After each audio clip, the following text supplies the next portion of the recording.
దేవుని వాక్యము విందము. చిన్న బిడ్డ మిత్ర ముందుకు వచ్చి మత్తయి సువార్త 23వ అధ్యాయము 5 నుండి 7 వచనాలు చదవాలని పిదప సంఘ వైస్ ప్రెసిడెంట్ గారు శ్రీమతి సుజాత వెల్లెస్లీ గారు ప్రార్థన చేయాలని మనవి చేయిచూ ఉన్నాను. పరిశుద్ధ గ్రంథం నుండి మత్తయి సువార్త 23వ అధ్యాయం 5వ వచనం చదువుకుందాం. మనుష్యులకు కనబడు నిమిత్తము తమ పనులన్నీ చేయుదురు, తమ రక్షరేకులు వెడల్పుగాను తమ చెంగులు పెద్దవిగాను చేయుదురు. విందులలో అగ్రస్థానములను, సమాజ మందిరములో అగ్రపీఠములను, సంత వీధులలో వందనములను మనుష్యుల చేత బోధకులని పిలువబడుటయు కోరుదురు. దేవుడు ఈ పరిశుద్ధ వాక్యాన్ని దీవించునుగా. ప్రార్థన చేసుకుందాం. మమ్మల్ని మిక్కిలిగా ప్రేమించిన మా యేసయ్య, నీకు వందనాలు ప్రభువా. ఎందరికో లేని ఈ మహాభాగ్యం మా బ్రతుకుల్లో, మా జీవితంలో ఇచ్చారు. మీకు వందనాలు ప్రభువా. ఈ లెంటీ డేస్ 40 దినాల్లో ప్రభువా, మీరు ఇచ్చిన 26వ దినాన్ని బట్టి మీకు వందనాలు చెల్లించుకుంటున్నాం. 26 దినాలు సక్రంగా జరగటానికి ప్రభువా, నీ సేవకులు అనేక మంది దేవా, నీవు పిలుచుకుని నీవు వర్తమానము అనేకులకి వినిపించిన విధానాన్ని బట్టి నీకు స్తోత్రాలు ప్రభువా. ఈ దినం పరిచర్య చేయుచున్న నీ దాసుని జ్ఞాపకం చేసుకోండి.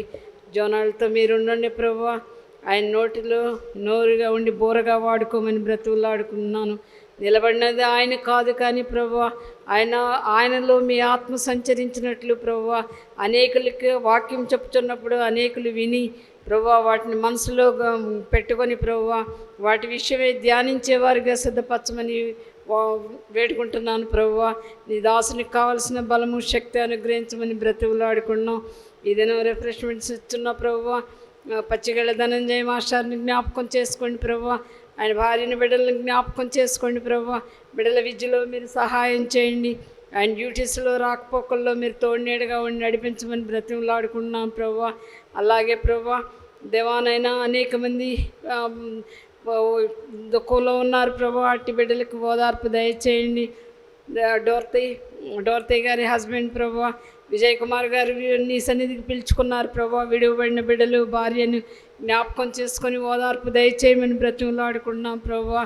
నాయన అలాగే ప్రభువా ఝాన్సీ గారిని కూడా జ్ఞాపకం చేసుకోండి ప్రభువా. ఆమెను మీ సన్నిధికి పిలుచుకున్నారు ప్రభువా. విడివబడిన కుమారుని కూడా జ్ఞాపకం చేసుకొని ఆ కుటుంబంకి ఓదార్పు దయచేయండి. అలాగే నాకు తెలియని బిడ్డలు ఎంతోమంది ప్రభువా దుఃఖంలో ఉంటుండగా ప్రభువా, వారిని కూడా జ్ఞాపకం చేసుకొని ప్రభువా వారికి ఓదార్పు దయచేయమని బ్రతిమలాడుకుంటున్నాం. బలహీనని బలపరచండి ప్రభువా. వ్యాధిగ్రస్తులను ముట్టండి ప్రభువా. దేవానైనా నీ సన్నిధిలో ప్రభువా మేము ఎక్కువగా మెళుకు కలిగి ప్రార్థించేవారుగా సిద్ధపరచమని బ్రతిమలాడుకున్నాం. అనేక మంది బిడ్డలు ప్రభువా ఎగ్జామ్స్కి ప్రభువా సంవత్సరాంతమైన పరీక్షలకు రెడీ అయ్యి ప్రభువా దేవానైనా వాడు వెళ్ళిచుండగా ప్రభువా నీ కృప వారితో ఉంచండి. ఇంటర్మీడియట్ పరీక్షల్లో మీరు సహాయం చేశారు. ఇప్పటి వరకు ఇంకనూ జరగబో పరీక్షల్లో మీ కృప నెరవేర్చండి ప్రభువా.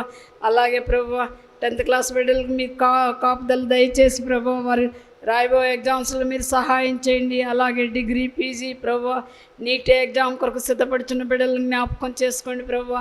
ప్రభువా మా బిడ్డలు ఎక్కడున్నప్పుడు ఏం చేయించున్నప్పుడు మీ మహిమార్థమే జీవించి బిడ్డలుగా వాడుకోండి ప్రభువా. పాపంలో పడకుండా భద్రపరిచిన ముద్ర వేయండి. పాపం దాసులు కాకుండా చేయమని బ్రతిమలాడుకున్నాం ప్రభువా. బలహీనను బలపరచమని బ్రతిమలాడుకున్నాం ప్రభువా. నీరసంగా ఉన్న రేచలెక్కను కూడా జ్ఞాపకం చేసుకోండి ప్రభువా. ఆమెకి శక్తి బలమును ప్రసాదించమని బ్రతిమలాడుకున్నాం. గత కాలంలో ప్రభువా ఆమె పట్ల మీరు ఎంతగానో కృప చూపారు. ఎంతో బలహీనరాలైనప్పుడు ప్రభువా సంఘం అంతా కూడి ప్రార్థించినప్పుడు ప్రార్థనకు ప్రతిఫలం ఇచ్చే దేవుడు కనుక ప్రభువా దేవానైనా మీ కృపలో జ్ఞాపకం చేసుకున్నారు ప్రభువా. అలాగే సొంగ రవీంద్ర గారిని కూడా జ్ఞాపకం చేసుకోండి ప్రభువా. ఆయనకున్న బలహీన పరిస్థితి మీకు తెలుసు కనుక ప్రభువా బలహీనతలో నుండి బలమునిచ్చి శక్తిహీనతలో నుండి శక్తినిచ్చి ప్రభువా దేవానైనా నీ కుమారుని బలపరచమని బ్రతిమలాడుకుంటున్నాం ప్రభువా. ఆ కుటుంబం కొరకు ప్రయాసపడుతున్న బిడ్డలందరినీ జ్ఞాపకం చేసుకోండి ప్రభువా. శ్యామలక్కని జ్ఞాపకం చేసుకోండి ప్రభువా. ఆమెకు ధైర్యం దయచేసి ప్రభువా నయనాన్ని ఎక్కువగా ప్రార్థించే ప్రార్థనాత్మక శక్తి దయచేయమని బ్రతిమలాడుకుంటున్నాను ప్రభువా. అలాగే ప్రభువా దేవానైనా మా సంఘ బిడ్డలందరూ నీ జ్ఞాపకం చేసుకోమని బ్రతిమలాడుకుంటున్నాను ప్రభా. మేము నశించిపోవటం నీ చిత్తం కాదు కనుక నశించిన వారి కొరకు ఈ లోకానికి వచ్చిన దేవుడు కనుక ప్రభా, నాయనా మా కొరకు ప్రభా నీవు బలియాగం చేయబడ్డావు, దున్నబడ్డావు, కొట్టబడ్డావు, ఏడ్చబడ్డావు ప్రభా, ఉమ్మివేయబడ్డావు కేవలం మా పాపముల కొరకే కదా ప్రభా. నువ్వు మేము గ్రహించి ప్రభా నీ సన్నిధిలో ప్రభా విరిగి నలిగిన హృదయంతో ప్రభా నీ సన్నిధికి వచ్చి ప్రార్థించేవారుగా మమ్మల్ని సిద్ధపరచమని బ్రతిమలాడుకుంటున్నాం ప్రభా. దేవా ఈ దినమంతట్లో నీ దాసుల్ని జ్ఞాపకం చేసుకోండి ప్రభా. ఇప్పటి వరకు జరిగిన పాటల్లో మీరు శక్తి పెట్టారు ప్రభా, అలాగే ప్రార్థనలో వాక్యంలో ప్రభా మీరున్నారు ప్రభా. స్తోత్రం ప్రభా. దేవానైనా నడిపించి నీ దాసుని జ్ఞాపకం చేసుకోండి ప్రభా. గద్దెనాల్లో ప్రభా సుధాపాల్ మార్గానికి ఇచ్చిన బలహీనతను బట్టి ప్రభా నీ సన్నిధిలో ప్రార్థించినప్పుడు ప్రభా అయానైనా నీ బలము పొంది శక్తి పొంది ప్రభు నీ దాసరాలను నిలబెట్టావు ప్రభా. నైనా నీ బలవంతురాలుగా శక్తివంతురాలుగా చేసి ప్రభా ఆరోగ్యవంతురాలుగా ఆయుష్మంతురాలుగా వచ్చి ప్రభా నీ సన్నిధిలో ప్రభా మేము నిలబెట్టిన విధానాన్ని బట్టి నీకు వందనాలు చెల్లించుకుంటున్నాం ప్రభా. దైవజనరాల పట్ల అనేక మంది ప్రార్థించినప్పుడు ప్రార్థన ప్రతిఫలం దయచేసిన దేవుడు నీకు వందనాలయ్యా. అలాగే ప్రభా మా ప్రార్థనలకు ప్రతిఫలం దయచేయమని ప్రభా. దేవా నేను మీ ఎల్లప్పుడూ ప్రభు నీ సన్నిధిలో స్తుతి యాగం చేసేవారుగా సిద్ధపరచమని, ఈ మనవులన్నీ మీ సన్నిధి చేర్చుకోమని యేసు నామమున అడిగి వేడుకుంటున్నాం తండ్రి, ఆమేన్. ప్రార్థనలో నడిపించిన వైస్ ప్రెసిడెంట్ అమ్మగారికి వందనాలు. మా చిన్న బిడ్డ దీప్తి ఇంజనీరింగ్ గ్రాడ్యుయేట్ చదువుతూ ఉన్నారు. వారు యెషయా గ్రంథం 14వ అధ్యాయం 12 నుండి 17 వరకు చదవలసిందిగా మనవి చేయుచున్నాను. తేజో నక్షత్రమా వేకువచ్చుక నీ వెట్లు ఆకాశము నుండి పడితివి. జనములను పడగొట్టిన నీవు నేలమట్టుము వరకు ఎట్లు నరకబడితివి. నేను ఆకాశమున కెక్కిపోయేదను, దేవుని నక్షత్రములకు పైగా నా సింహాసనమును హెచ్చింతును. ఉత్తర దిక్కునున్న సభాపర్వతము మీద కూర్చుండును, మేఘమండలము మీది కెక్కుదును. మహోన్నతునితో నన్ను సమానునిగా చేసుకుందునని నీవు మనసులో అనుకొంటివి గదా. నీవు పాతాళమునకు నరకములో ఒక మూలకు త్రోయబడితివే. నిన్ను చూచువారు నిన్ను నిదానించి చూచుచు ఇట్లు తలపోయుదురు. భూమిని కంపింపజేసి రాజ్యములను వణికించిన వాడు ఇతడేనా? లోకమును అడవిగా చేసి దాని పట్టణములను పాడు చేసిన వాడు ఇతడేనా? తాను చెరపట్టిన వారిని తమ నివాస స్థలమునకు పోనీయని వాడు ఇతడేనా? సహోదరి ఉషా గారు ప్రార్థన చేయాలని మనవి చేయుచున్నాను. ప్రార్థన చేసుకుందామండి. సర్వశక్తి మిక్కిలి ప్రేమ కలిగిన మా ప్రియ పరలోకపు తండ్రి, మీ పరిశుద్ధమైన ఘనాంనకు స్తుతి స్తోత్రములు స్తోత్రములు స్తోత్రములు. నాయన మీ దయా కృపా కనికరములను బట్టి మరి ఒక్కసారి నా తండ్రి మీ పరిశుద్ధ పాదాల చెంత చేరి మీ నామాన్ని స్తుతించుకుంటానికి, మీ వాక్యాన్ని ధ్యానం చేసుకుంటానికి, నా గొప్ప దేవ మీ దయను పొందుకోవటానికి చేరిన ప్రతి బిడ్డను బట్టి మీ నామాన్ని స్తుతిస్తూ ఉన్నాం. మీ ఆత్మ సంచారం ఇక్కడ ఉన్నది కనుక మీకు వందనాలు నాయన. మా ప్రభుడవై, మా దేవుడవై, మా రక్షకుడివై నాయన, మా జీవితానికి నాయకుడిగా ఉండటానికి ఇష్టపడిన తండ్రి, మమ్మలను రక్షించి నాయన మీ యొక్క నిత్య రాజ్యానికి వారసులు చేయడానికి ఇష్టపడిన తండ్రి, మీకే స్తోత్రం స్తోత్రం స్తోత్రం చెల్లించుకుంటూ ఉన్నాం. ఈ రాత్రి సమయంలో నాయన పాటల ద్వారా మీరు మహిమ పొందారు నా తండ్రి, మీకు వందనాలు. బిడ్డలు ప్రార్థించారు, వాక్యాన్ని చదివించారు, మీకు వందనాలు చెల్లించుకుంటూ ఉన్నాం నాయన. ఇప్పుడు మీ వాక్యాన్ని మేము ధ్యానం చేసుకుంటూ ఉంటుండగా వాక్యం అందించుతున్న మీ సేవకుడిని మీరు బలపరచండి, మీ ఆత్మతో మీ శక్తితో నింపండి నాయన. ఇదిగో నా తండ్రి, ఇంతవరకు మిమ్మల్ని ప్రేమించి మీ బిడ్డలను ప్రేమించి నాయన రిఫ్రెష్మెంట్స్ ఇచ్చిన ప్రతి బిడ్డను బట్టి మీకు వందనాలు.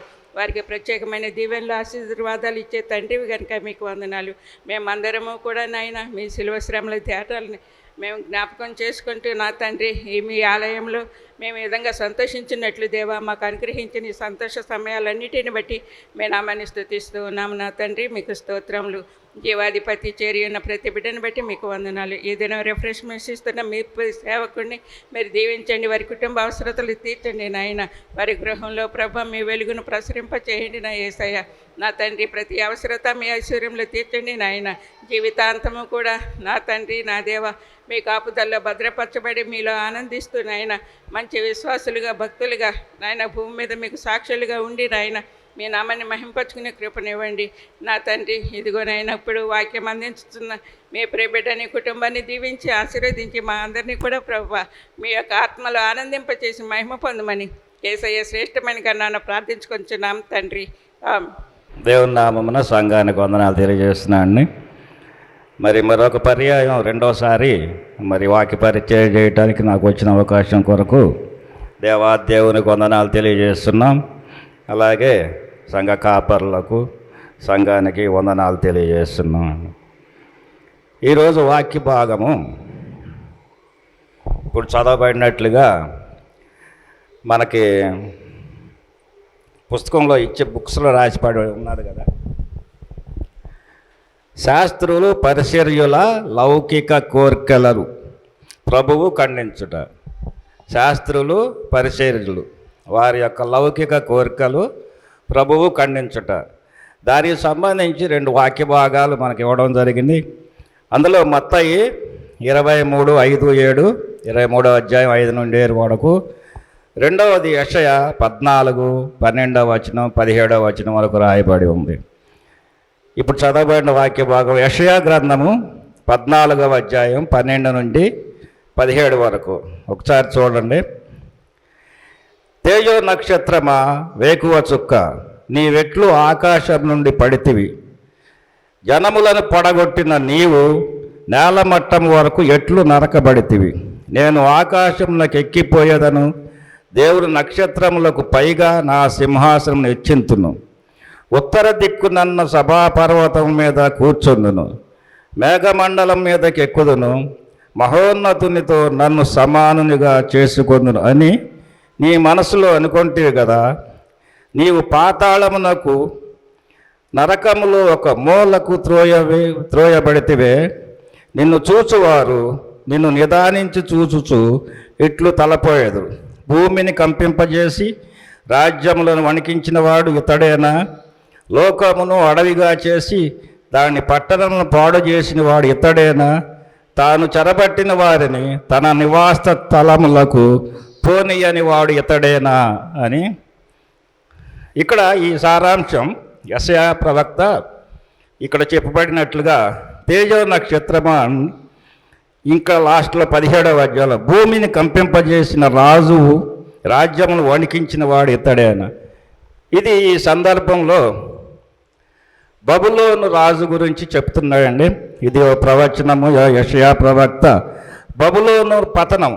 బబులోను పతనం గురించి వివరిస్తూ ఈ 4 వాక్యాలు చెప్పబడినాయి. ఇక్కడ ఈ బబులోను గురించి ప్రవక్త ప్రవచిస్తూ ఈ బబులోను యొక్క రాజ్యము, దాని వైభవము, దాని పరాక్రములన్నీ ఇక్కడ మరొక తేజో నక్షత్రమా, ఏదండి వేకువ చుక్క అంటే ఒక సాతానుతో పోలుస్తున్నాడండి. సాతాను అంటే బబులోను రాజు ఎవరండి? నెబుకద్నెజర్ని ఒక సాతానుతో పోలుస్తున్నాడు. సాతాను ఒక సామాన్యమైన జీవి కాదు. అది పరలోకములో దేవుని సన్నిధిలో మహోన్నతమైన స్థితిలో ఉన్న ఒక దూత, లూసిఫర్. దానికి ఎంతో ఉన్నతమైన స్థితి ఉంది. అది దేవునికి సమాంతరముగా అక్కడ పరలోక రాజ్యంలో మిగిలిన దూతలు కెరూబులు, సెరూబులు అనేవి ఉంటాయి కదండి. ఆ కెరూబుల మీద అధిపతిగా అక్కడ పరలోక రాజ్యంలో దేవునికి వారసులుగా అక్కడ స్తుతింపబడుతూ గౌరవింపబడుతూ ఉంది. మహోన్నతమైన స్థితిలో ఉంది. అయితే ఆ స్థితికి కారణం దేవుడు ఆవిడికి ఆ లూసిఫర్ సైతానుకి, అంటే తర్వాత సైతాన్ అయిందండి. ముందరి మహా తేజోమయమైన దేవదూత, ఎంతో శక్తివంతమైన దేవదూత అది. అయితే దాని మనసులో కలిగిన కోరికలు, ఆలోచనలు బట్టి దేవుడు దానిని భూలోకంలోనికి త్రోసివేశాడు.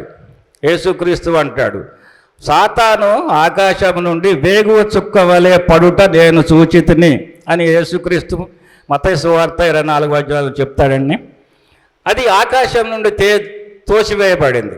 అయితే ఇక్కడ ఈ బబులోను రాజుల గురించి చెబుతూ ఈ యెషయా ప్రవక్త ఈ సాతానుతో పోలుస్తాడు. సాతాను పరలోకములో ఎంత ఉన్నతమైన స్థితిలో ఉంది, అలాంటి ఉన్నతమైన స్థితిలోనే ఉన్నాడు ఈ బబులోను రాజు అయిన నెబుకద్నెజరు.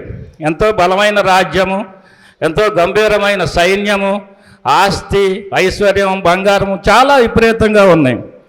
అతను ఇప్పుడు ఈ క్యాపిటల్ అంటే ఆ రాజ్యానికి కట్టాడు ఒకటి బిల్డింగ్స్, పట్టణాలు కట్టాడు. అవి హ్యాంగింగ్ గార్డెన్స్ అని అంటారు కదండి, అది కట్టింది అక్కడే. అది ఇప్పుడు ఎంతో భయంకరమైన నిర్మాణం, అది అద్భుతమైన నిర్మాణాలు కట్టాడు. అయితే అతనికి ఉన్న ఈ అహంకారం, అతనికి ఉన్న శక్తిని, ధనాన్ని, బలాన్ని, రాజ్యాన్ని చూసుకొని అతనిలో గర్వము, అహంకారము పెరిగింది అతనిలో.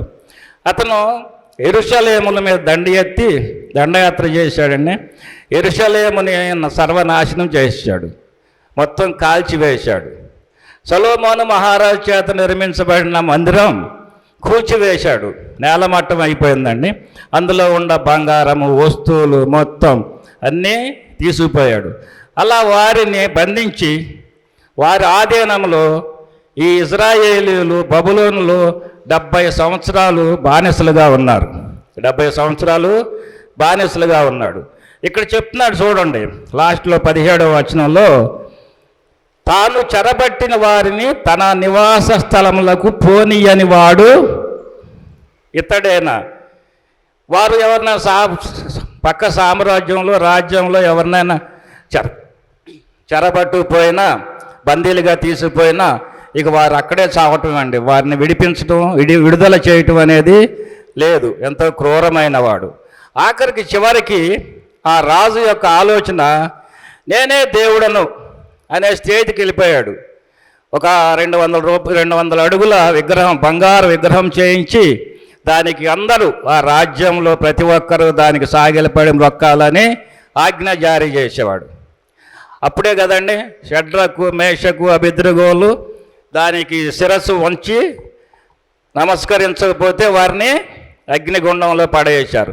అలాంటి క్రూరమైన ఆలోచనలు, గర్వము కలిగిన ఈయన్ని దేవుడు శిక్షిస్తాడు. ఇతనికి 7 సంవత్సరాలు ఇతన్ని దేవుడు శపిస్తాడు. ఎలా ఒక అడవి జంతువుల మీద పచ్చిగడ్డి తింటూ, ఆహారం లేక మనుషుల చేత చీదరించబడు అది దుర్భరమైన జీవితాన్ని అనుభవిస్తాడు. అతని గురించి ఇంకా చెప్తూ అంటాడు, 19వ అధ్యాయం చూడండి, నీవు సమాధి పొందక పారవేయబడిన కొమ్ము వలె నున్నావు, ఖడ్గముల చేత పొడవబడి చచ్చిన వారి శవంతో కప్పబడని వాడవైతివి. అంటే వీడు చనిపోతే సమాధి కూడా చేయరండి. ఎక్కడ చనిపోతే అక్కడ వదిలేస్తారు, సమాధి చేయరు. వారికి అంత్యక్రియలు, కార్యక్రమాలు ఏముండవు. అంతా మహారాజు చనిపోతే సమాధి చేసే స్థితి కూడా లేదు అని యెషయా చేత యెహోవా ఇక్కడ ప్రవచనం చేస్తున్నాడు. దీనికి కారణం అహంకారం. దాని వలన ఈ బబులోను రాజు అదీను యెరూషలేములో సొలొమోను రాజు చేత నిర్మించబడిన మందిరాన్ని కూల్చివేసి అందులో ఉన్న వస్తువుల్ని, బంగారాన్ని, బలిపీఠాలని మొత్తం చెడగొట్టుకుపోయాడు ప్రజలతో సహా. అదే 7 సంవత్సరాల తర్వాత ఇదే బబులోను రాజు అయిన నెబుకద్నెజర్ చెప్తున్నాడు చూడండి.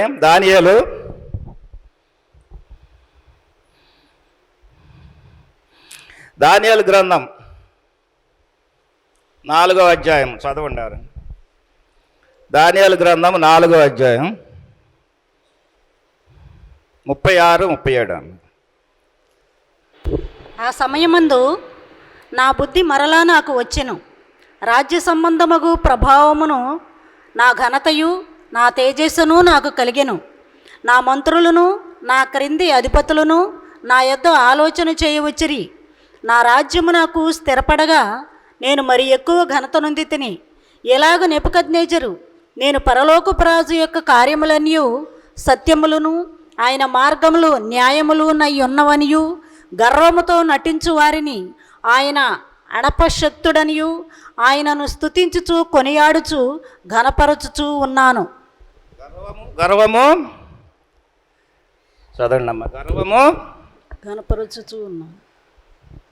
లాస్ట్ వచనం. గర్వముతో నటించు వారిని ఆయన అణచశక్తుడనియు ఆయనను స్తుతించుచు కొనియాడుచు ఘనపరచుచు ఉన్నాను. అతను గర్వముతో నశించిన వారిని అణగద్రొక్కువాడై ఉన్నాడు.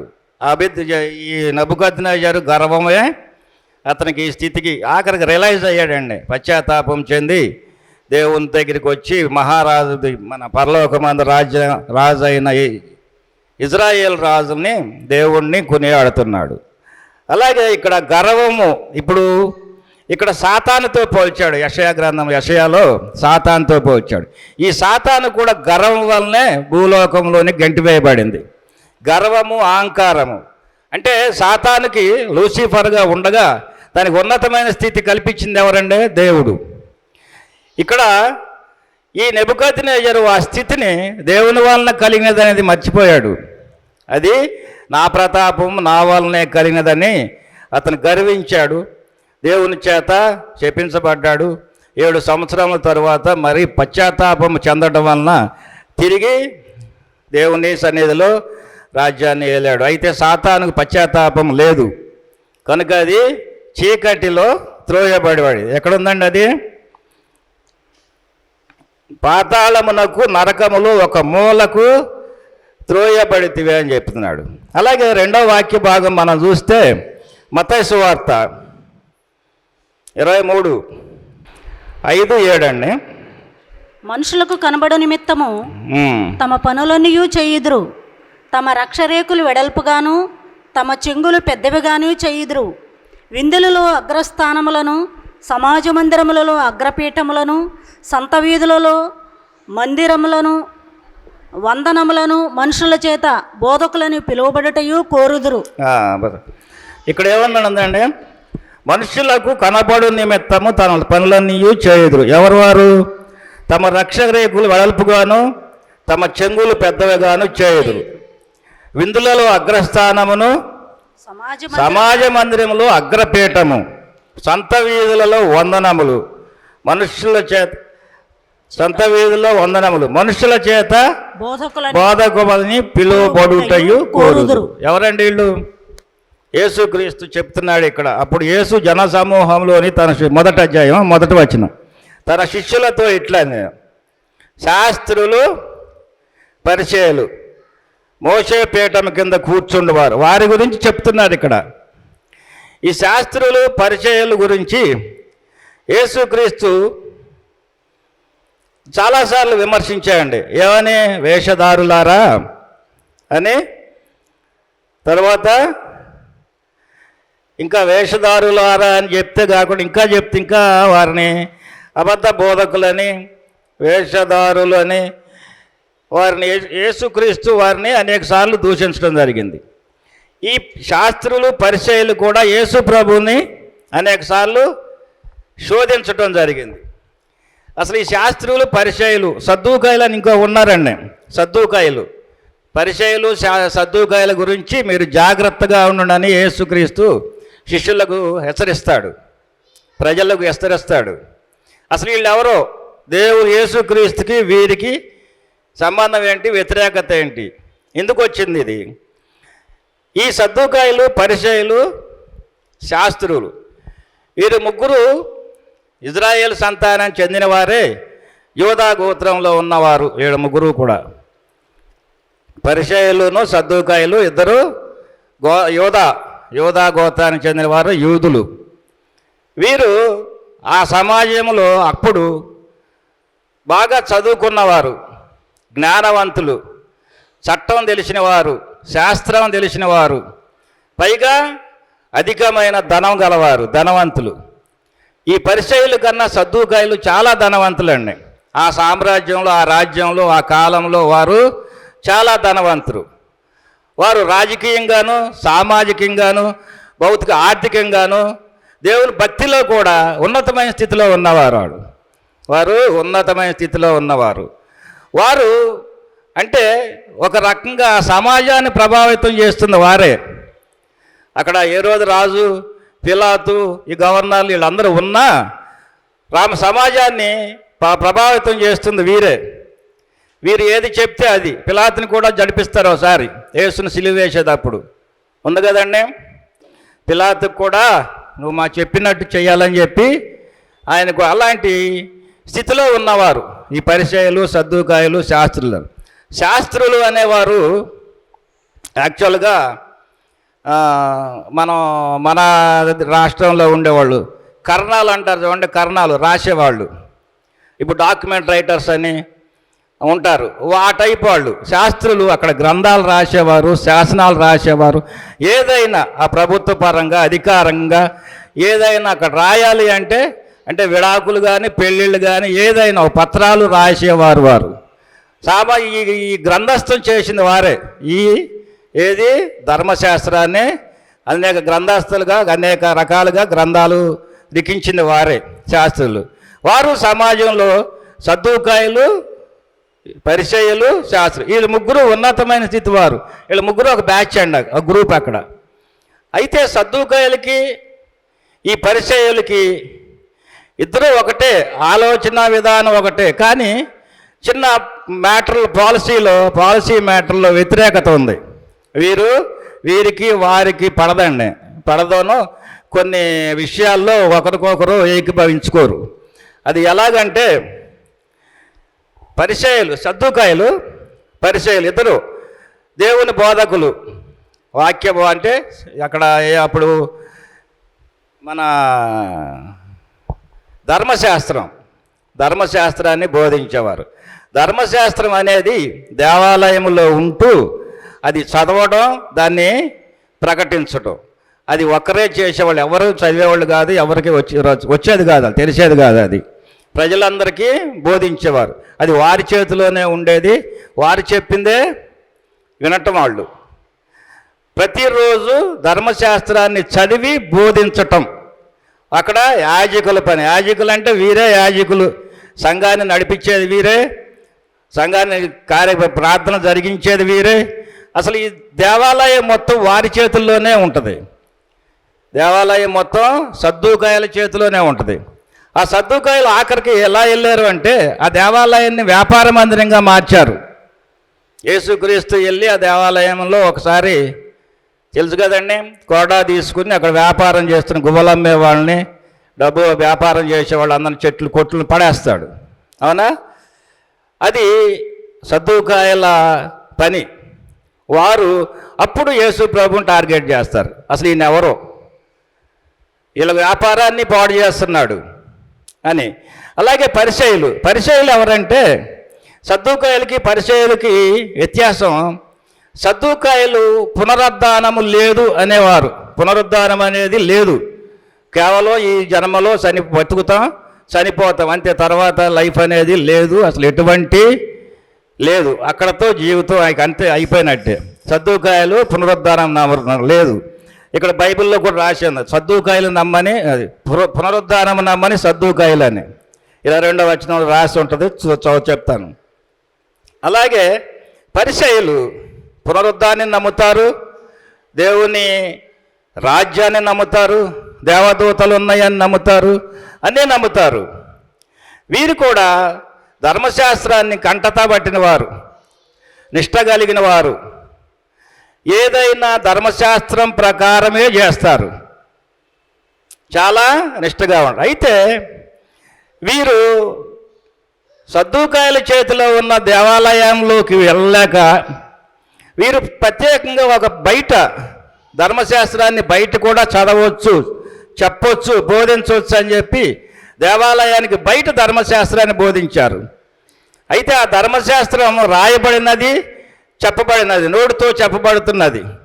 వీరు ధర్మశాస్త్రాన్ని కంఠస్థం చేశారండి. బయటకు వచ్చాము అదే ధర్మశాస్త్రాన్ని చెప్తున్నారు. కానీ రాయబడిన లిఖించబడిన ఒరిజినల్ దేవాలయంలో సద్దుకాయల చేతిలో ఉంటుంది. వీరు పరిచయులు శాస్త్రులు వీరు కలిసి మళ్ళీ గ్రంథాలను తయారు చేసి బయట ఒక మందిరాన్ని కడతారు.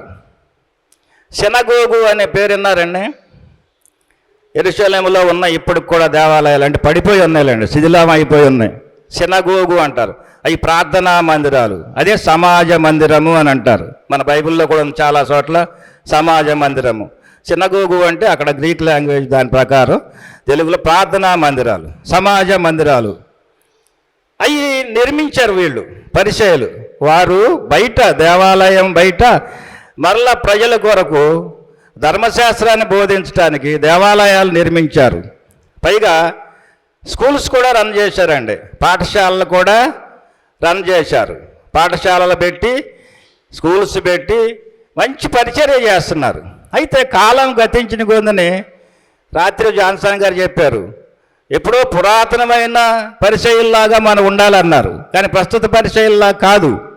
ఆ పరిచయుల్లో ఏమైందంటే వారు ఆ సమాజాన్ని ప్రభావితం చేయటం, వారికి చుట్టూ ఉన్న సమాజంలో ఉన్న ప్రజలందరూ వంగి వంగి దండాలు పెడతాం, నమస్కారాలు పెడతాం, వారికి లోబడి ఉండటం, వారు చెప్పిందే వేదం అవ్వటం, ఇవన్నీ చేస్తూ ఉండటం వలన వారిలో ఒక అహంకారం, హోందాతనం, దర్జ అవి వచ్చేసిన అధికారం ఎవరికైనా ఉంటుంది కదండి.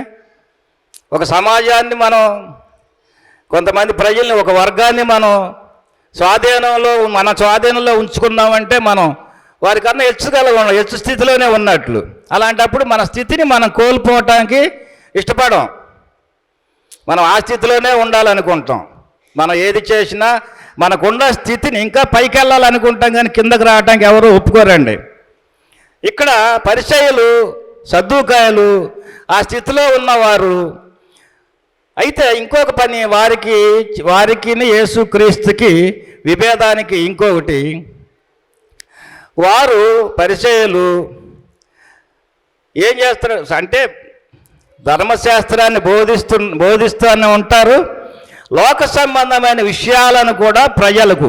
ఇక్కడ ఏం జరుగుతుంది, మందిరాలు, అక్కడ 2 మందిరాలు ఏర్పడినాయి. సమాజ మందిరం ఒకటి, దేవుని మందిరం దేవాలయం, యెరూషలేములో దేవాలయం ఒకటి ఉంది. ఈ సమాజ మందిరంలోకి రావటం కోసం, ప్రజల్ని ఆకట్టుకోవటం కోసం కొన్ని మానవ కల్పితాలు ఏర్పాటు చేస్తారు. చూడండి, ప్రభువైన యేసుక్రీస్తు అదే వాళ్ళని చెప్తాడు. వాళ్ళకి మత్తయి 15:6, 7, 8, 9 మీరు మీ పారంపర్యాచారము నిమిత్తమై దేవుని రాజ్యమును నిరర్ధకము చేయుచున్నారు.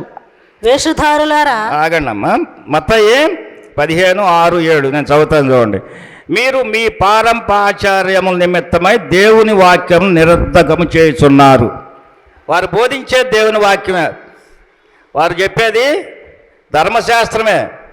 ధర్మశాస్త్రాన్ని తూచా తప్పకుండా ఆచరించే వాళ్ళలో మొదటి వారు పరిచయులే. అయితే వారికి సమాజంలో వారికి ఉన్న ప్రజలతో పని, ప్రజలు కావాలి, ప్రజలను వారు స్తుతించబడాలి, ప్రజలతో చేత వారు గౌరవించబడాలి. ఆ ప్రజల్ని వారి మందిరానికి ఆకట్టుకోవటం కోసం కొన్ని చట్టాలను, అంటే సొంత మానవ కల్పితాలు, అదే కింద రాయబడి ఉంటుంది చూడండి. ఇంకా 9వ అధ్యాయంలో, వేషధారులారా, ఈ ప్రజలు తన పెదవులతో నన్ను ఘనపరచుదురు, కానీ వారి హృదయము నాకు దూరముగా ఉన్నది. కాదమ్ముండు, 9వ అధ్యాయంలో, ఈ ప్రజలు తమ పదవులతో నన్ను ఘనపరచుదురు, కానీ వారి హృదయములు నాకు దూరముగా ఉన్నది. మనుషులు కల్పించిన పద్ధతులు దైవోపదేశములని, అంటే ఈ సంఘాల్లో కల్పించిన కార్యాలు దేవుని కార్యాలే అని చెప్పి వారిని ప్రజల్ని మభ్యపెడతారు వాళ్ళు. అంటే వారికి కావలసినవి వారు చేయించుకుంటూ అది దేవుని కార్యమే, అది దేవుని కొరకే, దేవుని కొరకు చేసే విధిగా అది దేవుని వాక్యోపదేశం అని, దేవుని ఆజ్ఞ అని వారిని అందుకే యేసుక్రీస్తు వీరిని బాగా వ్యతిరేకిస్తారు. వీరి గురించి ఇంకా చెప్తూ చాలా చెప్పారు. యేసుక్రీస్తు వీరి గురించి చాలా చెప్పారు. ఈ దేవాలయాన్ని పడగొట్టి కట్టేస్తానని చెప్తున్న 3 రోజుల్లో పడేస్తానన్నారు. వారు పరిచయులు చాలా వ్యతిరేకత ప్రదర్శించారు. ఇంకా వీరి మాటలు నమ్మొద్దని శిష్యులు చెప్తాడు, ప్రజలు చెప్తారు. వీరు చెప్పింది ఏది మీరు వినొద్దు, వారు చెప్పింది ఏది చేయొద్దు అని చెప్తారు. వీరు మిమ్మల్ని పరలోకానికి వెళ్ళనివ్వరని కూడా చెప్తాడు. చూడండి, వీరు మిమ్మల్ని వారు వెళ్ళరు, మిమ్మల్ని కూడా వెళ్ళనివ్వరండి అండి. 23:13 మత్తయి 23:13. అయ్యో వేషధారులైన శాస్త్రులారా పరిసయ్యులారా, మీరు మనుషుల ఎదుట 13 అయ్యో వేషధారులైన శాస్త్రులారా పరిసయ్యులారా, మీరు మనుషుల ఎదుట పరలోక రాజ్యము మోయుదురు, మీరు అందులో ప్రవేశించు వారిని ప్రవేశింపరు, వారు వెళ్ళరు. ఎందుకని? వారు చేస్తున్న పని వారి వరకు వారు చేసుకుంటే పర్లా, దేవుని ఆజ్ఞలను వారు అందులో జోడిస్తున్నారు. దేవుణ్ణి అడ్డం పెట్టుకుని వారు ప్రజలను మోసపరుస్తున్నారు. దేవుడు లేకపోతే వాడి ఇష్టం, వాడు ఏదన్నా తప్పు చేసుకుంటాడు, అది అలాంటి వాళ్ళు చాలామంది ఉంటారు. అయితే మనం చేసే పని అది దేవుడికే అని అనుకుంటే అది అనుకున్నారు వాళ్ళు. దేవుడు చెప్పాడు, దేవుడి కోసం చేస్తున్నా, దేవుడే. చాలామంది చాలా సంఘాల్లో చూస్తాం. ఇప్పటికీ మనకి చుట్టుపక్కల చాలా సంఘాలు ఉన్నాయి. ఒక సంఘం క్రొత్తగా పెట్టారంటే అంతకుముందు ఉన్న సంఘాలకిను ఈ సంఘానికి ఏదో కొంత ప్రత్యేకత ఉండాలా, ఏదో కొత్త ప్రయోగం చేస్తారు. అది మానవ కల్పితం. ఒక్కో చర్చిలో విజయవాడలో ఎవరో చర్చ్ ఉందంటండి, ప్రతి ఆదివారం భోజనాలు పెడతారంట. అది ఏంటి? మానవ కల్పితం. ఒక తరం దాటేటప్పటికి అది ఆచారం అవుతుంది. ఇప్పుడు అదే జరిగింది ఇక్కడ. ఈ పరిచయాలు వచ్చేసి యేసుక్రీస్తుని, ఇదిగో మీ శిష్యులు తినేటప్పుడు చేతులు కడుక్కోలేదు, భోజనానికి కూర్చున్నప్పుడు స్నానం చేయలేదు, ఇది వంశ పారంపాచార్యానికి వ్యతిరేకం కదా, ధిక్కారం కదా అన్నారు. అది ధిక్కారం అయిపోయింది. అది స్నానం చేయటం, చేతులు కడుక్కోవడం మామూలే, కానీ అది దేవునికి సంబంధించింది అయిపోయింది. వారు ఏమంటారు? యేసుక్రీస్తు అదే వాళ్ళని బోధిస్తాడు. వాళ్ళని 20 దాంట్లో ఉంది చూడండి, 25 ఉంది, 25 ఈ 25 అన్నిటిలో కూడా అయ్యో వేషధారులైన శాస్త్రులారా పరిసయ్యులారా, మీరు గిన్నెయు పళ్ళెమును వెలుపట శుద్ధి చేయుదురు, కానీ అవి లోపల దోపుతోనూ అజితేంద్రియత్వముతోనూ నిండి ఉన్నది. వారిని అనేక రకాలుగా వారు చేతులు కడుక్కోకుండా తిన్నందుకు యేసుక్రీస్తు కూడా వారికి సరైన సమాధానం చెప్తాడు. నోట్లోకి వెళ్ళేది పవిత్రమైంది, అది విషము కాదు, అపవిత్రమైనది కాదు. నోట్లో నుండి బయటకు వచ్చేది పవిత్రమైన, అది హృదయాన్ని మనం ఏదో తింటాం, చేతులు కడుక్కోకుండా స్నానం చేయం, తినేస్తాం. అది ఏమవుద్ది? శరీరాన్ని వరకే అది సాయంత్రానికి రేపుడికి ఖాళీ అయిపోద్ది అది. కానీ మన హృదయంలో నుంచి, నోటిలో నుండి వచ్చే వాటి విషయమే జాగ్రత్తగా ఉండండి అని చెప్తాడు పరిసయ్యులకి. కానీ పరిసయ్యులు ఏం చెప్తారు?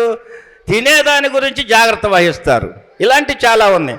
అలాగే మీ తల్లినైనా తండ్రినైనా సన్మానించాలని ధర్మశాస్త్రం బోధిస్తుంది. వారి తల్లిని తండ్రిని వదిలిన వారికి మరణశిక్ష అని చెప్పి ధర్మశాస్త్రం బోధిస్తుంది. ఈ పరిసయ్యులు ఏం చెప్తారు? తల్లి అయినా తండ్రినైనా దేవార్పితం, అంటే దేవుడికి అర్పితం చేస్తే వారికి రెస్పాన్సిబిలిటీ లేదండి.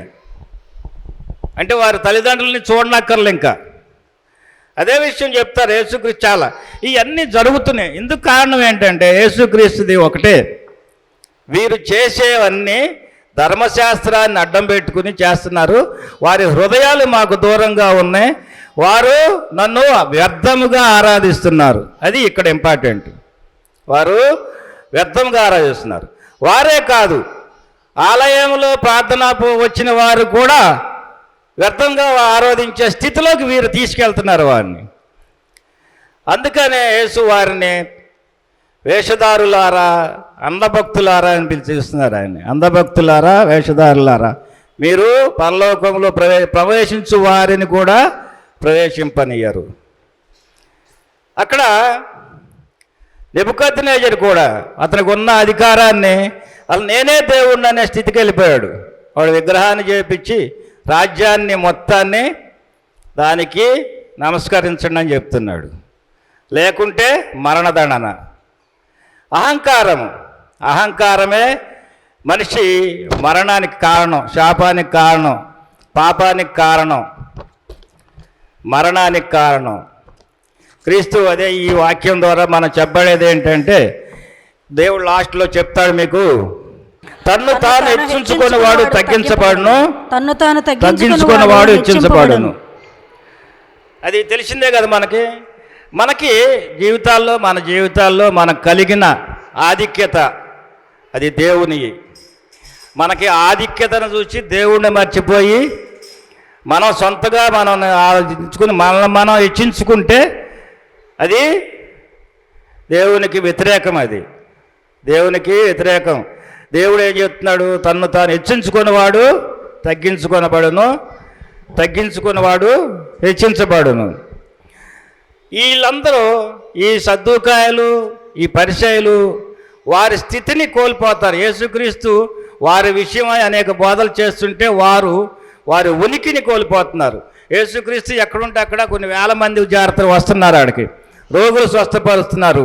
వారి దగ్గర చేయని వారందరికీ యేసు ఏం చెప్తున్నాడు? వాళ్ళ మాట వినొద్దు, వారి విషయమై జాగ్రత్తగా ఉండండి. వినొద్దు వెళ్ళొద్దు అని అనలేదు, కానీ వినండి, వారు చెప్పింది వినండి, కానీ వారు చేసింది చెయ్యొద్దు, వారి విషయంలో జాగ్రత్తగా ఉండండి అని చెప్పి అనేకసార్లు హెచ్చించాడు.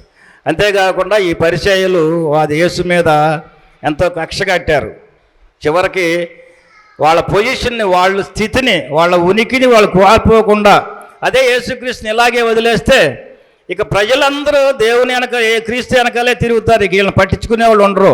వీరి ఉనికి తగ్గిపోతుంది. వీరి దగ్గరికి వచ్చేవారు, సలహాలు అడిగేవారు, వీరి బోధలు యేసు చెప్తాడు. యేసు బోధలు విని కొంతమంది ఆ పరిచర్యలు, సద్దూకాయలు బోధలకిను ఈయన బోధకి చాలా తేడా ఉందని, ప్రత్యేకమైన ఉందని, ఎంతో గొప్పగా ఉన్నదని వారు పొగుడుతూ యేసుక్రీస్తు బోధలు విని ఈయన్ని మెచ్చుకుంటూ వారిని దూషిస్తారు ప్రజలు కూడా.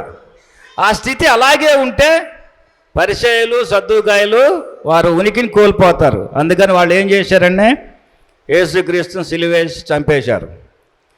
సిలువేసి చంపటానికి కూడా ఎంత ప్రణాళిక పెట్టారు వాళ్ళు. ఒక మనిషిని యేసు దగ్గర ఉన్న శిష్యుల్లోనే ఒకరిని కొన్నారు, డబ్బులు ఇచ్చి ఒకరిని కొన్నారు. తర్వాత సిలువ వేయాలి అని కొంతమందిని, చాలామంది ప్రజల్ని కొన్నారు, డబ్బులు ఇచ్చారు వారికి.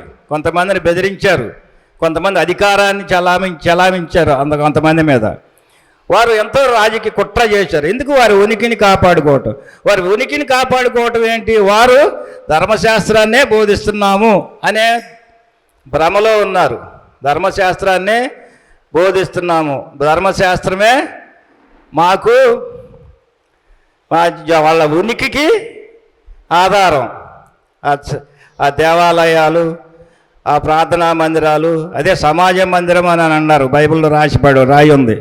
సమాజ మందిరంలో వారు ఉండి రాజ్యాన్ని, ఆ సమాజాన్ని మొత్తాన్ని ప్రభావితం చేస్తూ ఉంటే యేసుక్రీస్తు వారు వీరి గురించి చెప్తుంటే వారి మీద దేశం పెంచుకుని వారిని శోధించాలని, ప్రజల మధ్యలో ఆయన్ని చులకం చేయాలని, వారిని ఏళన చేయాలని ఎన్నో ప్రశ్నలు ఇస్తారు. చాలా ప్రశ్నలు ఉన్నాయి ఇందులో. ప్రతిదానికి క్రీస్తు సమాధానం చెప్పుతున్నాడు. వారికి ఎదురు సమాధానం చెప్పలేక పరిచర్యలు వారు వెనక్కి వెళ్ళిపోతున్నారు. ఇక ఆఖరికి ఆయన చంపటమే సరైన మార్గం. ఇక చంపకపోతే మన పునికిపోద్దని చెప్పి వారు ఏం చేస్తున్నారు చూడండి. మత్తయి 12:14 అంతటా పరిచర్యలు వెలుపలికి పోయి ఆయనను ఎలాగూ సంహరింతుమా అని ఆయనకు విరోధముగా ఆలోచన చేసిరి. ఎక్కడి వరకు వెళ్ళారండి వాళ్ళు? మన పాల్మార్క్ గారు చెప్పారు. రోదర్ఫార్డ్ చర్చిలో ఉన్న సంస్కరణలు చేస్తే వారిని చంపేయాలని చూశారండి మార్టిన్ లూథర్. అవునా? దేవాలయానికి బైబిల్ ఏం చెప్తుంది, వాక్యం ఏం చెప్తుంది, మనం ఏం చేస్తున్నాం, ఈ రెండింటిని పోల్చి చర్చి గోడకు కట్టాడంటండి మార్టిన్ లూథర్. అప్పుడు చర్చి పెద్దలందరూ కలిసి ఆయన చంపేయాలని చూశారంటే. ఎందుకని? దేవుడు చెప్తున్నా చేస్తున్నావా? మన సొంత ఆచారాలని సంఘంలో రుద్దుతున్నావా? చాలామంది ఇప్పుడు చుట్టుపక్కల చాలామంది మానవ కల్పితాలు, అది దేవుని ఆజ్ఞలకు దైవోపదేశంగా ప్రజల్ని మభ్య పెడుతున్నారు. మొన్న ఎవరో ఒకరు చెప్తున్నారు, ఒక అతను ఎవరో గుడికి అది ప్రార్థనకి వెళ్తే హ్యాండ్ కర్చీఫ్లు అమ్మారంటండి. హ్యాండ్ కర్చీఫ్ అమ్మితే కొంటే మీకు ఆశీర్వాదాలు వస్తే దేవుడు మిమ్మల్ని ఆశీర్వదిస్తాడు, మీకు ఎటువంటి కష్టాలు రావు, ఇది అభిషేకించబడింది, దీనిలో దేవుడు ఆత్మ ఉందని చెప్పి ఆడు చెప్తుంటే ఇడు కొనేసాడు. ఒకడు కొనుక్కుని హ్యాండ్ కర్చీఫ్ జేబులో పెట్టుకున్నాడు. ఆడు పెట్టుకున్న 4-5 రోజులకి ఏదో చిన్న మంచి పని జరిగి ఉంటుంది. ఆడికి సహజంగా హెచ్చుతగ్గులు ఉంటాయి కదా జీవితాల్లో. ఇక ఈ హ్యాండ్ కర్చీఫ్ వల్లనే నాకు పుణ్యం జరిగింది అనుకున్నాడు. దాన్ని తీసుకుని చక్కగా ముద్దులు పెట్టుకుని ఇట్ట చేసుకుని లోన పెట్టుకున్నాడు. అట్లా హ్యాండ్ కర్చీఫ్ జేబులో పెట్టి తిరుగుతున్నాడంటండి వాడు. అది కొంతకాలం పని జరుగుతూ ఉంది, జరుగుతూ అటు ఇటుగా ఉంది. ఆ పని జరిగినప్పుడు అది న్యాయం మేలు అనుకున్నప్పుడు హ్యాండ్ కర్చీఫ్ వల్లనే నాకు జరిగిందనే ఉద్దేశంతో హ్యాండ్ కర్చీఫ్ జేబులో పెట్టుకుంటే ఎంత ఉంటుందండి, చిరిగిపోద్ది లేకపోతే మాసిపోద్ది. మాసిపోయిన హ్యాండ్ కర్చీఫ్ని ఉతికితే మరి పాప అందులో ఉన్న పవర్ అంతా పోద్దేమోనని ఉతకలేడు. మళ్ళాడు ఉతకకుండా మురికితే జేబులో పెట్టి తిరుగుతున్నాడు. అయితే 4 రోజుల తర్వాత ఆడికి ఏమనిపించింది, ఇట్లా మురికిది ఇట్లా జేబులో ఉంటే చిరిగిపోద్ది అని చెప్పి ఒక ఫ్రేమ్ కట్టి గోడ కొట్టాడు. ఫ్రేమ్ కట్టి గోడ కొట్టేశాడు. ఫ్రేమ్లా కట్టించాడు, గోడ కొట్టాడు. ఇక రోజు బయటికి వెళ్ళినప్పుడు లోనికి వచ్చేటప్పుడు ఉన్నప్పుడు ఇక అదే దేవుడు, దాన్ని పూజ చేసుకుంటున్నాడు, మొక్కుకుంటున్నాడు, దండాలు పెట్టుకుంటున్నాడు, పోతున్నాడు. వాడికి ఏదో జరగపోయి ఆడి జీవితం వెళ్ళిపోతున్నాడు, చచ్చిపోయాడు. వాడు కొడుకు వచ్చాడు, మా నాన్నగారిని అదృష్టవంతులు దేవత ఇదే అని ఆడు దానికి ఫోటోకి దండేసి హారతలు పెడతాం మొదలుపెట్టాడు. వీడేం చేశాడు, వీడు దాన్ని నమ్ముకోడు, అదేంటో తెలియదు వీడి కొడుక్కి. ఆ కొడుకు దానికి దండేసి హారతి పెట్టేస్తున్నాడు. ఇక అది దేవుడు అయిపోయాడు, దేవత అయిపోయింది అది. వాడు కొడుకు ఈడు చచ్చిపోయాడు, ఇంకొక కొడుకు వచ్చాడు, నెక్స్ట్ జనరేషన్. ఆడొచ్చి మా తాత మా నాన్న వీళ్ళందరూ దీనికి బాగా దీనివల్లనే ఇంత అభివృద్ధి చెందిందని చెప్పి దానికి గుడి కట్టాడు. చిన్న గుడి ఒకటి కట్టి ఇంటి ముందు, ఇంటి వెనకాల రోడ్డు మీద ఇక అద్దె ఫోటో అందులో పెట్టాడు. ఆ ఫోటోలో ఏముందో తెలియదు, 3 తరాలు అయిపోయింది, ఒట్టి ఫ్రేమ్. అలాంటి అంధభక్తులు అయిపోయారు మన వాళ్ళు. విశ్వాసం అంటే మనిషి ఏమంటారు దాన్ని, మనం ఏం పని చేయకూడదు, మనకు అన్నీ వచ్చేయాలి, ఆశీర్వాదాలు, దీవెనలు, డబ్బులు, పదవులు మనం చేస్తాం, మన ప్రయత్నాలు చాలు, ఫలించవు, అప్పుడు మళ్ళీ వస్తాం మనం దేవుడి దగ్గరికి. కానీ దేవుడు కూడా ఉచితంగా ఇవ్వాలి, తక్కువ కాలంలో ఎక్కువ ఇవ్వాలి. ఆడు హ్యాండ్ కర్చీఫ్లో ఉందంటే హ్యాండ్ కర్చీఫ్ని కొన్నాడని డబ్బులు ఇచ్చి, అంటే డబ్బులు ఇచ్చి ఆశీర్వాదాన్ని కొనుక్కున్నాడు, అంతే కదండి. హ్యాండ్ కర్చీఫ్ అమ్మబడింది, డబ్బులు ఇచ్చి కొన్నాడు. డబ్బులు దేనికి ఇచ్చాడు, మేలు జరుగుతుంది అంటే మేలును కొనుక్కుంటున్నాడు. డబ్బుతో కొనే స్టేజ్కి వెళ్ళారు మానవులు. ఈ రోజులు అదే జరుగుతుంది. ఒక 100 రూపాయలు ఇచ్చి ప్రార్థన చేయండి నాకు వస్తుందని ఫోన్ చేస్తున్నారండి. ఈ జనాలు, ప్రజలు కూడా, పాస్టర్, ఈ సంఘాలు కూడా, చాలా సంఘాలు ప్రార్థనా యోధులతో ప్రార్థన చేయబడద్దు, నెలవారీ సందా ఇవ్వండి అంటున్నారు. అఫ్కోర్స్ అవన్నీ కేవలం మానవ కల్పితాలు. క్రీస్తు అదే ఆలోచించి చెప్పేది. ఈ మానవ కల్పితాలతో మనుషులు నన్ను వ్యర్థముగా ఆరాధిస్తున్నారు, వారి హృదయాలు నాకు చాలా దూరముగా ఉన్నాయి. క్రీస్తు ఒకటేనండి చెప్పింది, మీ హృదయాలను ఇప్పుడు చూడండి, వాక్యం మేక 6:3 చూడండి చెప్తా. మనుషుడా, ఏది ఉత్తమమో అది నీకు తెలియజేయబడి ఉన్నది, న్యాయముగా నడుచుకునుటయు, కనికరమును ప్రేమించుటయు, దేన మనసు కలిగి నీ దేవుని ఎదుట ప్రవర్తించుటయు, ఇంతే కదా యెహోవా నిన్ను అడుగుచున్నాడు. ఏం అడుగుతున్నారండి, పూజలు పురస్కారాలు ఏమేం లేవు, మానవ కల్పితాలు మనకు అక్కర్లా, మన హృదయాలే. నేను ఎప్పుడు చెప్తా ఉంటా, హృదయాలు పరిశుద్ధంగా ఉంచుకోవాలి. హృదయ ఆలోచనలు. మన బాప్టిస్ట్ సంఘాల్లో ఎక్కువ మంది ప్రార్థన చేస్తారు, ప్రతి ప్రార్థనలోనూ వాడే పదం నా హృదయాలోచన, నా నోటి మాటలు. కీర్తన గ్రంథంలో ఉందండి, నా హృదయాలోచన, నా నోటి మాటలు అయ్యే మన జీవితానికి విజయం. అది పరిశుద్ధంగా ఉంచుకోలేం, అసలు అది అసమం. అది మనం ఏదన్నా చేస్తాం కానీ ఆ మాత్రం చేయలేం. ఎదుటి మనిషిని తిట్టకుండా ఉండలేం, ఎదుటి మనిషిని దూషించకుండా ఉండలేం, మనిషిని చూస్తే ఈర్ష్య అసూయ రాకుండా ఉండదు, అంత బలహీనంగా ఉన్నాం. దానికి కారణం మన విశ్వాసం లోపం. దేవుని వల్ల మనకున్న విశ్వాసం లోపం. ఏం అడుగుతున్నాడు? ఏం అడగల యేసుక్రీస్తు. దేవుడు ఏమని చెప్తున్నాడు ఇప్పుడు? వినయ మనస్సు న్యాయముగా నడుచుకొని ఒకటి, కనికరమును ప్రేమించుటయు దీన మనస్సు కలిగి నీ దేవుని ఎదుట ప్రవర్తి. అంతే దీనం. ఇయే అసలు అసంభవమైన ఇవి. ఎక్కడో చర్చ్ ఉంది, ప్రార్థనకి 10 కిలోమీటర్లు వెళ్ళమంటే వెళ్ళి వచ్చేస్తాం, కానీ వెళ్ళేటప్పుడు వచ్చేటప్పుడు ప్రశాంతంగా వెళ్ళండి అంటే వెళ్ళాం. అవునండి? మంచి హృదయం తెల్లంటే వెళ్ళాం. దారిలో కూడా కనపడతాయి మనకి, ఎవరో కనపడతారు, ఏదో మాట్లాడతాం, ఎటో వెళ్ళిపోద్ది. అది చాలా అచంచలమైనది, స్థిరమైనది కాదు. అది మనం స్వాధీనం చేసుకోవాలి. అందుకే యేసుక్రీస్తు అంటాడు, మానవులకు అసాధ్యమే కానీ సమస్తము దేవుని సాధ్యం. అంటే మనం దేవుని దగ్గర నుండే మనం తీసుకోవాలి. మనం ఏది మన వరకు మనం ఏది చేయలేం. మనం కలిగినవి అన్ని సమస్తము దేవుని వలన కలిగినవి అని మనం భావించి దేవుని కృతజ్ఞతతో మనం జీవించాలండి. అహంకారము మనలో ఉండకూడదు. ఈ పాఠం మనకు బోధించేది అదే. ఈ పరిచయులు వారి పరిస్థితిని, వారి దర్పాన్ని, దర్జాన్ని పోగొట్టుకోకుండా యేసుప్రభుని చంపేయడానికి సిద్ధపడ్డారు, చంపేశారు. ఈ బబులోను రాజు కూడా వారి స్థితిని నేనే దేవుడిని అనే స్టేజ్కి వెళ్ళిపోయాడండి. ఇప్పుడు అదేగా చెప్తుంది, సాతాను పరలోకానికి ఎందుకు దోయబడింది పరలోకం నుండి? ఇప్పుడు చదివారు కదా, చూడండి, మళ్ళీ ఇంకొకసారి చదువుతాను నేను. ఉత్తర దిక్కునన్న సభా పర్వతం మీద కూర్చుందును, మహోన్నతునితో నన్ను సమానునిగా చేసుకుంది. మహోన్నతునితో సమానంగా చేసుకుని ఎక్కడి వరకు వెళ్ళారండి? మనిషి అభివృద్ధి చెందాలి అనేది సహజం, ప్రతి వారికి ఉంటుంది. అది ఎంతవరకు అనేది కూడా మనం నేర్చుకోవాలి, తెలుసుకోవాలి. ఇవన్నీ మనకి తెలుసుకోవాలి అంటే వాక్యం మనకి హృదయంలో భద్రపరచబడి ఉండాలి. ఏ వాక్యం ఏం చెప్తుంది, మనం చేసేది ఏ వాక్యానికి వ్యతిరేకంగా ఉందా, అనుబంధంగా ఉందా అనేది మనం ఎప్పటికప్పుడు టాలీ చేసుకోవాలంటే దానికి మరి వాక్యం తెలిసి ఉంటే దాని ప్రకారం మనం నడుచుకుంటామండి. కనుక ఈరోజు మనకు ఇవ్వబడిన సమయాన్ని బట్టి మనలో అహంకారాన్ని, గర్వాన్ని తీసివేసి దేవుని చేతి కింద వినయ మనస్కులై కనికరమును ప్రేమించుడు, దీన మనస్సు కలిగి నీ దేవుని ఎదుట ప్రవర్తించుము. ఇదే కదా యెహోవా అడిగేది, ఏం అడగలేదు కదా. దేవునికి కావాల్సిన హృదయాలే. దేవుడు హృదయాన్నే చూస్తాడు, మనిషిని ఏం చూడు. ఎన్నిసార్లు గుడికి వచ్చావు ఎవరు చూడు దేవుడు. నువ్వు ప్రతిరోజు రా, ఇక్కడే పండుకో, నీ హృదయం ఏం ఆలోచిస్తుందో దేవుడు ఆలోచిస్తాడు. నీ హృదయం పవిత్రంగా ఉంటే ఇంట్లో ఉండవు ఒకటే. నువ్వు అసలు నీ రహస్యమైన దేవునికి రహస్యమైన గదిలోకి వెళ్ళి ప్రార్థన చేసుకోమన్నాడు. అవునండి, ఉందా?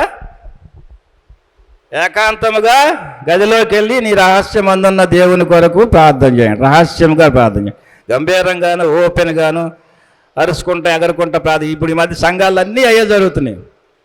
ఓ చేతులు లేపేసి ఎగురుతారు, ఏడుస్తారు, పాటలు పాడతారు, డాన్సులు వేస్తున్నారు. ఇవన్నీ మానవ కల్పితాలు.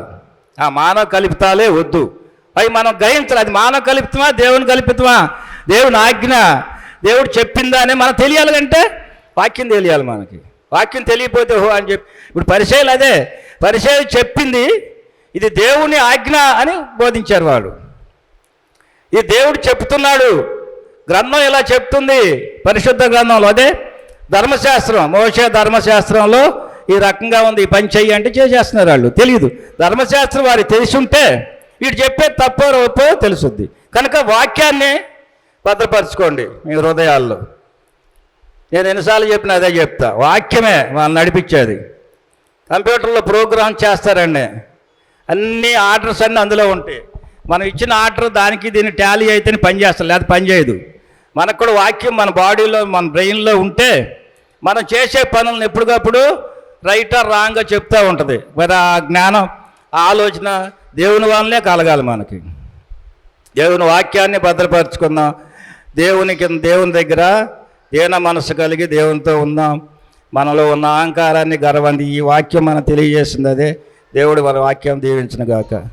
ప్రియ దేవుని బిడ్డలరా, పతనానికి మూల కారణం అహంకారము, అహంభావము, దేవుని తలంపు కంటే కూడా మానవ కల్పితమైన వాటికి, దేవుని వాక్యము కంటే కూడా మానవ ఆలోచనకు ప్రాధాన్యత ఇవ్వడం, సాతాను పతనమైన స్థితిని, చరిత్రలో నెబుకద్నెజరు చరిత్రను, మరి నేడు క్రైస్తవ విధానాల్లో ఉన్నటువంటి మానవ కల్పితములైన విషయాలను మరి జ్ఞాపకం చేస్తూ సూటిగా దేవుని వాక్యం అందించిన ప్రియులు జోనాల్డ్ శామ్యుల్ గారికి వందనాలు. ప్రార్థన చేయుదము. ఈరోజు రిఫ్రెష్మెంట్స్ను ధనుంజయ్ మాస్టర్ గారు సహోదరి బిడ్డలు ఇస్తూ ఉన్నారు. వారి చిన్న కుమారుడు నీట్ పరీక్ష కొరకు సిద్ధపడుతూ ఉన్నాడు. ఆ బిడ్డ కొరకు ప్రత్యేకంగా ప్రార్థన చేద్దాం. పెద్దబాబు ఈ మధ్య టైఫాయిడ్ జ్వరానికి గురై కోలుకున్నాడు. మరింత దేవుని కృపలో బలపడలాగున ప్రార్థన చేద్దాం. అలాగే జోనాల్డ్ శామ్యుల్ గారి కుటుంబం కొరకు ప్రార్థన చేద్దాం. రేపు రిఫ్రెష్మెంట్స్ ఇచ్చేటటువంటి వారు అసిస్టెంట్ ఇంజనీర్ గారు జీవన్ జ్యోతి గారు, వారి కుటుంబం కొరకు ప్రార్థన చేద్దాం. చిట్టిబాబు గారు, జీవన్ జ్యోతి గారు, వారి బిడ్డలో మోక్ష ప్రణీతి, ఆ బాబు కొరకు ప్రార్థన చేద్దాం. రేపు యథావిధిగా 7:30కు దేవుని మందిరంలో సమకూడదాం, ప్రార్థన చేయుదాం. ప్రభువా, మీకు వందనాలు, స్తోత్రాలు నాయనా. నీ బిడ్డ జోనాల్డ్ శామ్యుల్ గారిని బలపరచి మీ మాటలు అనుగ్రహించారు. అనేక పర్యాయాలు మా యందున్న అహంభావము, అహంకారము, స్వనీతి, ఇతరులను తృణీకరించే నైజము వల్ల నీకు దూరం అవుతా ఉన్నాం. దేవా, నీవు కనికరమును న్యాయమును నీ ఎదుట దీన మనస్సు కలిగి నడుచుకును స్థితిని కోరుతూ ఉన్నావు నాయనా. నీకు వందనాలు ప్రభువా. ప్రవక్త మీకా చేత చెప్పబడిన మాటలు జ్ఞాపకం చేశారు, వందనాలు. అలాగే నా నోటి మాటలు, మా అందరి నా హృదయ ధ్యానము నీకు అంగీకారమగునట్లు కానీ హృదయములో నీకు అంగీకారమైన నడవడి, వైఖరి, ఆ స్థితిగతులు, నోటి మాటలోని నీతి ఉండునట్లు మా అందరినీ దీవించండి నాయన. జోనాల్డ్ శామ్యుల్ గారిని మరింత బలపరచి మీ వాక్యము, రక్షణ సువార్త అనేకులకు అందించు, బలపరచండి నాయన. అలాగునే వారి కుటుంబ సభ్యులను దీవించండి. లతా గారిని, కుమార్తె మెర్లిన్ జాయిస్ను బలపరచి శుభములు ఇవ్వండి నాయన. అనేక దశాబ్దాలు ఈ సంఘములో సేవలు అందించిన మీ దాసులు రెవరెండ్ జోసఫ్ గారిని బలపరచి కృప ఇవ్వండి నాయన. జయశీల గారిని, వారి కుటుంబాన్ని, అన్నాజీ గారిని, స్టాన్లీ జోన్స్ను, సూజన్ రోజును బలపరచండి ప్రభువా. అదే రీతిగా జోయల్ బాబు గారిని బలపరచి కృపా కటాక్షములు ఇవ్వండి నాయన. జెన్నీ గ్రేస్ గారిని బలపరచి ఆరోగ్యము, క్షేమము ఇవ్వండి తండ్రి. ఈరోజు రిఫ్రెష్మెంట్స్ ఏర్పాటు చేసిన ప్రియులు పచ్చిగళ్ళ ధనుంజయ్ మాస్టర్ గారిని, వారి సతీమణ్ణి, వారి బిడ్డలను దీవించండి. పెద్దబాబు బీటెక్ విద్యలో మీ ఆశీర్వాదం ఇవ్వండి నాయన. చిన్నబాబు నీట్ పరీక్ష కొరకు సిద్ధపడుతూ ఉండగా బిడ్డను ఆశీర్వదించండి ప్రభువా. రేపు రిఫ్రెష్మెంట్స్ ఇస్తూ ఉన్న సహోదరి ఇంజనీర్ గారు జీవన్ జ్యోతి గారిని, అలాగే వారి యజమాని చిట్టుబాబు గారిని, అలాగే బిడ్డలు మోక్ష ప్రణీతను, బాబుని దీవించండి, మీ మేలు ఇవ్వండి నాయన. వారికి మీరిచ్చిన నూతన గృహంలో ఇంకా ఉన్న అవసరతలు తీర్చి మీ సన్నిధి ఇచ్చి వారిని ఆశీర్వదించండి ప్రభువా. అదే రీతిగా ఈ ధ్యాన కూటములలో మీ మాటలు అనుగ్రహించి మా ఎల్లరినీ దీవించండి నాయన. ఈ సంఘమును ఆశీర్వదించుమని ప్రార్థిస్తున్నాం. రేపు నాగభూషణం గారి సతీమణి కనకమ్మ గారిని జ్ఞాపకం చేసుకొని ఆ కుటుంబం మీ వైపు చూస్తూ ఉండగా మీ మేలు, నెమ్మది, నిబ్బరత అనుగ్రహించండి నాయన. ప్రేమ స్వరూపి అయి ఉన్న దేవ, ఈ సంఘమును ఆశీర్వదించుమని, కృపా దీవెనలిమ్మని ప్రభు యేసు నామమున వేడుకొనుచున్నాము తండ్రి. ఆమెన్. పరలోకమందున్న మా తండ్రి, మీ నామం పరిశుద్ధపరచబడును గాక, మీ రాజ్యము వచ్చును గాక, మీ చిత్తం పరలోకమందు నెరవేరుచున్నట్లు భూమి యందును నెరవేరును గాక. మాకు కావలసిన అనుదిన ఆహారము నేడు మాకు దయచేయండి. మా రుణస్థులను మేము క్షమించి ఉన్న ప్రకారము మా రుణములను క్షమించండి. మమ్మను శోధ నుండి తేక కీడు నుండి తప్పించండి. రాజ్యము, బలము, మహిమ నిరంతరము మీవై ఉన్నవి తండ్రి. ఆమెన్. మన తండ్రి అయిన దేవుని ప్రేమ, ప్రభు అయిన యేసుక్రీస్తు కృప, పరిశుద్ధాత్ముని ఆదరణ ఇక్కడ కూడి ఉన్న మనందరికీ, ఆయన్ను ప్రేమించి లోబడు వారికి, ఈరోజు రిఫ్రెష్మెంట్స్ అందిస్తూ ఉన్న ధనుంజయ్ మాస్టర్ గారికి, వారి సతీమణికి, కుమారులిద్దరికి, వాక్య పరిచర్య చేసిన అదేపల్లి జోనాల్డ్ శామ్యుయల్ గారికి, వారి కుటుంబమునకు తోడై ఉండి బలపరచి ఆశీర్వదించును గాక. ఆమెన్. అందరికీ వందనాలండి.